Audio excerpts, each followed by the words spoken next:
Gilbert Goons update. There are so many players involved in this situation and so many institutions.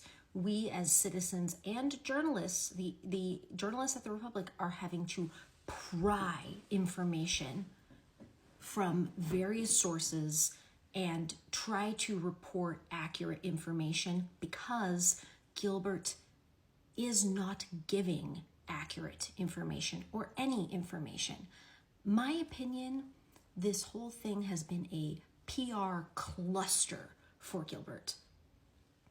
Yesterday, 5 arrests were made in the Gilbert Goons case, one of whom, Jacob Pennington, admitted to the existence of the Gilbert Goons, that it sourced from a Snapchat group text, and he admitted to being a Gilbert Goon. That is most certainly going to help with the gang charges that prosecutors are going to want to add on for these assaults. Yesterday, Gilbert made 4 arrests, 4 actual arrests. However, only one of those arrests went to an arraignment. And during that arraignment, prosecutors asked for $100,000 in bond. They argued that the perpetrator was dangerous to the community. That perpetrator is Christopher Fantastic, and he is Black. His name was released, his picture was released, he was on television. Then there are 3 other white assailants who were arrested for the same exact charge, but let go and released by police. Why in the world could that be?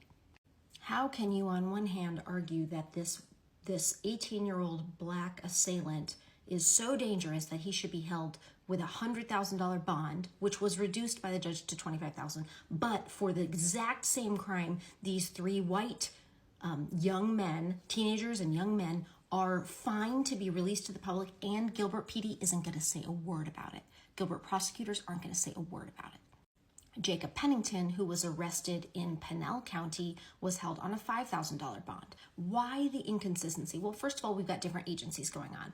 Pinal County handled Jacob Pennington, Maricopa County handled the other 4 in Gilbert. My very best guess is that the 3 white assailants who have been arrested and released had attorneys. They have had attorneys for a very long time. Their attorneys negotiated behind the scenes what the release conditions would look like, and that is why they were charged but released immediately. And Mr. Fantastic, Christopher Fantastic, did not have a lawyer, did not negotiate those release conditions, and that is why he has been paraded as the face of the Gilbert Goons. The reason this is such a big problem, in my opinion, for Gilbert is because from day one, when news of the Gilbert Goons was released, the criticism of the police department was that white, privileged, affluent teens are getting away with criminalizing and terrorizing the community, and because of their connections, no one's doing anything. Now we are watching what that looks like in action. We are watching our justice system play out. We are watching affluent white teens, probably, I'm guessing, who have lawyers, be able to navigate the justice system in a way that is entirely different than a non-affluent Black teen who is paraded around now and called so dangerous you need $100,000 in bail, but these other kids for the same crime are not as dangerous. You have a PR problem. And we as Gilbert residents, it will be so sad to watch this justice system play out unfairly if that's what ends up happening. Like, it is so important that our justice system behaves consistently for people to have faith in our justice system.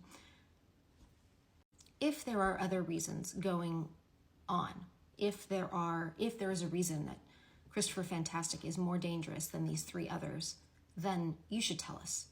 Because right now it just looks really, really bad. And I can't tell you how many comments and how many DMs are talking about racism.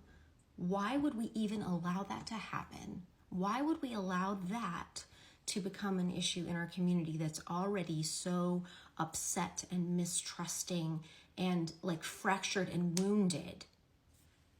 So what we've got is this day that should be so exciting with arrests is not exciting. It is deeply, deeply troubling.